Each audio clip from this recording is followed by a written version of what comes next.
Hi friends, இன்னைக்கு astro பைட்ஸில் புதன் dominated people வந்து எப்படி இருப்பாங்க அப்படின்னு சொல்லி பார்க்கலாம். புதன் வந்து மிதுன ராசி கன்னி ராசியில் பிறந்தவங்க, மிதுன லக்னம் கன்னி லக்னம்ல பிறந்தவங்க. ஸோ இவங்களுக்கு வந்து புதன் டாமினேஷன் வந்து ஜாஸ்தியாக இருக்கும். அதே மாதிரி லக்னத்தில் புதன் இருந்தாலும் லக்னாதிபதியோட புதன் இருந்தாலுமே இவங்க வந்து புதன் டாமினேட்டடாக இருப்பாங்க. ஸோ புதன் டாமினேட்டட் பர்சனாலிட்டிஸ் வந்து எப்படி இருப்பாங்கன்னா பார்க்கறதுக்கு வந்து ரொம்ப ஸ்லிம்மாக இருப்பாங்க. ஸோ இந்த காலத்தில் நம்ம எவ்வளோ டயட்லாம் இருக்கணும், வெயிட் லாஸ் பண்ணணும்னா அவங்க எப்படி சாப்பிட்டாலுமே அவங்க வந்து வெயிட்டே போடாது. மோஸ்ட்லி வந்து ரொம்ப ஸ்லிம் பாடியாக தான் இருப்பாங்க. அதே மாதிரி நல்லா வந்து சிரித்து பேசுறது, நல்ல ஜோக்காக பேசுறது, எதை பேசினாலுமே வந்து நல்ல பொத்துட்ட பேசும்போது பேச்சாலேயே வந்து எதிராளியே வசியம் பண்ணுறது, வேறு எதுவுமே இருக்காது. சில பேர்லாம் வந்து எந்த இதுவுமே இருக்காது, ஜஸ்ட் அவங்க பேசினாலே 10 பேர் நின்று நல்லா கேட்பாங்க. அவ்வளோ வந்து அட்ராக்ட் பண்ணி எதிராளியை வந்து வச்சுருப்பாங்க அவங்க பேச்சு வச்சு. ஸோ அந்த மாதிரி இருக்கிற எல்லாருமே வந்து புதனுடைய டாமினேஷன் வந்து கண்டிப்பாக அவங்களோட ஜாதகத்தில் இருக்குது. புதன் ஸ்ட்ராங்காக இருக்குது அப்படின்னு நம்ம எடுத்துக்கலாம். அதே மாதிரி பேச்சுமே எப்படி இருக்கும், நல்ல ஜாலியான பேச்சும் இருக்கும். ப்ளஸ் வந்து டைம்லி சென்ஸில் ஸ்டாண்டப் காமெடி மாதிரி டக்குன்னு ஆன் த ஸ்பாட்டில் வந்து ஜோக் அடிக்கிறது, அந்த மாதிரி எடுத்து விடுறது எல்லாமே வந்து புதனோட ஸ்பெஷாலிட்டி.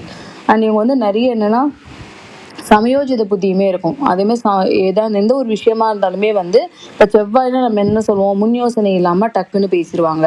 பட் இவங்க வந்து எப்படி இருப்பாங்கன்னா பயங்கர டிப்ளமேட்டிக்காக இருப்பாங்க. ரொம்ப ஸ்மார்ட்டாக ஒரு சுச்சுவேஷனை வந்து ஹேண்டில் பண்ணுவாங்க.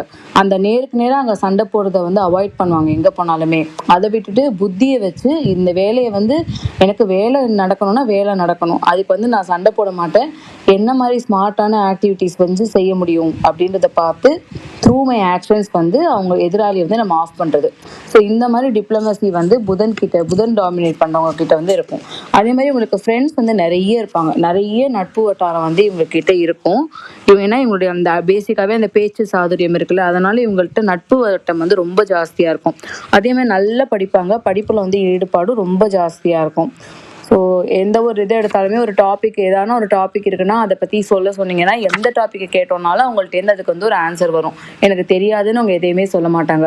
நிறைய வந்து வானவியல் ஆராய்ச்சி, ஜோசியம் பற்றி படிக்கிறது, அந்த மாதிரி ஏரியா ஃபுல்லாக பார்த்தாலுமே புதன் வந்து ஸ்ட்ராங்காக இருக்கிறவங்களுக்கு. இப்போ புதன் ஸ்ட்ராங்காக இருந்தால் நம்ம ஜோசிய பலனே ஒருத்தர் சொன்னால் கூட அதை வந்து அக்செப்ட் பண்ணி கேட்குறாங்கனாலே அவங்களுக்கு புதன் ஸ்ட்ராங் தான். அதே புதன் வீக்காக இருக்கிறவங்க வந்து ஜோசியத்தெல்லாம் என்ன இருக்குது அதெல்லாம் பொய் அப்படின்னு போயிடுவாங்க. ஸோ புதன் வந்து இந்த அளவுக்கு வந்து மனுஷனோட புத்தி கூர்மையை வந்து புதன் தான் நிர்ணயிக்கிறது. ஸோ நம்ம இதே மாதிரி வேறு சில இன்ட்ரெஸ்டிங் ஃபேக்டர்ஸோட நெக்ஸ்ட் வீடியோவில் பார்க்கலாம். தேங்க்யூ.